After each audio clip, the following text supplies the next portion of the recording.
This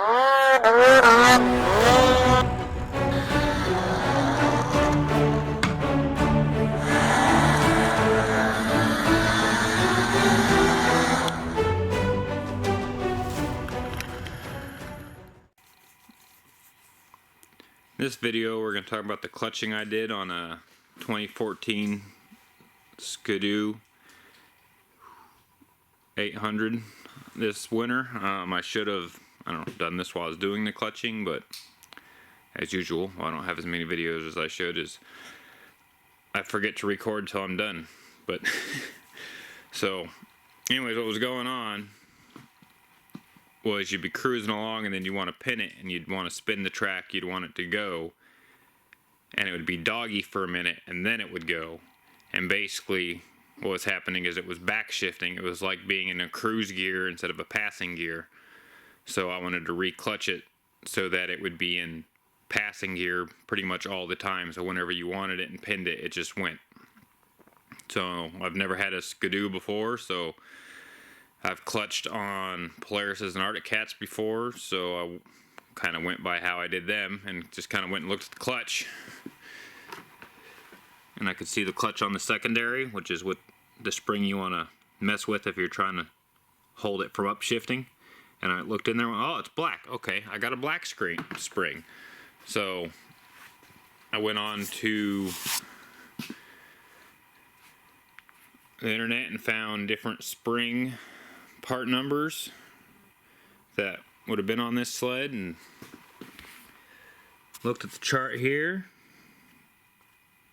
and black screen 157,303, so perfect for what I want. I'll just get the purple, which would be 231,303. So then that would mean I wouldn't have to change my primary at all. The final shift out would be the same. It just delay the upshift longer.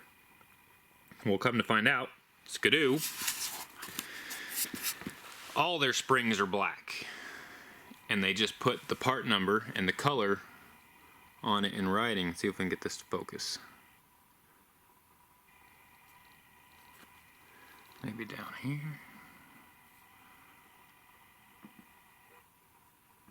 You can see it a little bit. Basically, it's got the part number on there and it says blue. So when I put my new spring in, it was actually over revving. Because if you look at the blue, if you look at the blue on there, it's 157,221. So now my new spring was starting higher than my old one finished at. So that affected the primary clutch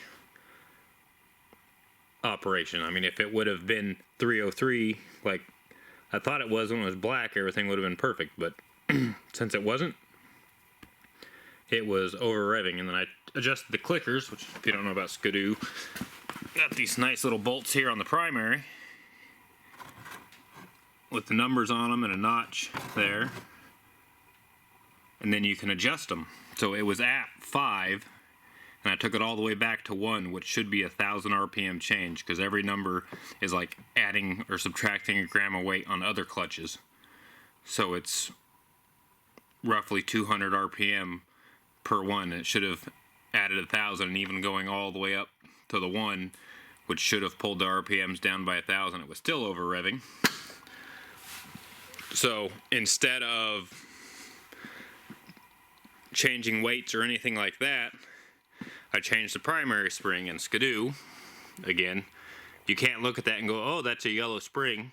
No, the colors are actually it's upside down there, are the colors that are painted on it, which this one was a purple and pink.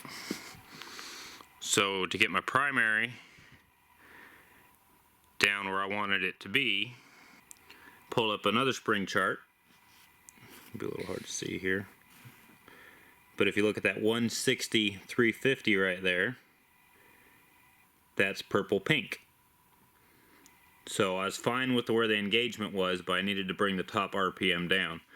And this is a lot cheaper than buying weights. So they say for every 20 pounds, you're supposed to gain 200 RPM, or gain or lose 200 RPM as well on the top end. So I went ahead and up to this 160 290 and got the purple blue spring and put that in. And then after taking it out and test riding it and stuff, ended up with that spring, and to get the peak RPM ended up on the number 4 notch. So I could have went with a little softer finishing or stiffer finishing rate and could have had it down on 1, but with the what was that, 50 to 290, so it's about 60, so that's in 600 RPM. It supposedly pulled it down. So I could have went with a little bit stiffer spring on that, but this works out well because then I've still got adjustment room for as elevation changes to either bring it up or down a couple hundred RPM. But I mean, I've never actually ran like a clutch kit that they sell for anywhere from $250 to $500, where they come with helixes and springs and weights and all kinds of crazy stuff. All I've ever done on mine is change springs, or I'll change weights just to get the characteristics that I want, because my big thing normally is wanting it to stay in that passing gear, so whenever I hit it, it goes. So I could have spent $500 on a clutch kit for this that came with a helix and springs and weights and all that, and still had to tune it somewhat, or I spent $80 on 2 springs and it's working exactly how I want it to work. If it wasn't for the spring color misunderstanding in the first place, I'd have only had to spend $40. So it's a lot cheaper, and it got me the performance that I wanted. Like I said, I haven't had it compared to an actual clutch kit, but from what I've seen run this, that works plenty well. Anyways, I hope that was informative for some people on clutching and stuff you can do.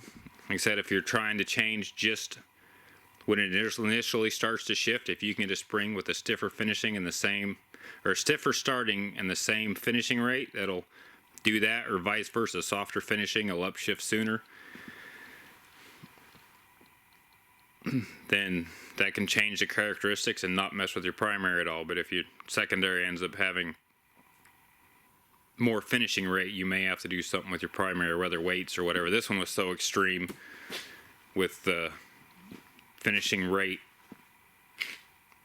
of the old one being lower than the starting rate of the new one that I had to throw a lot of clicker at it and, you know, change the spring out as well.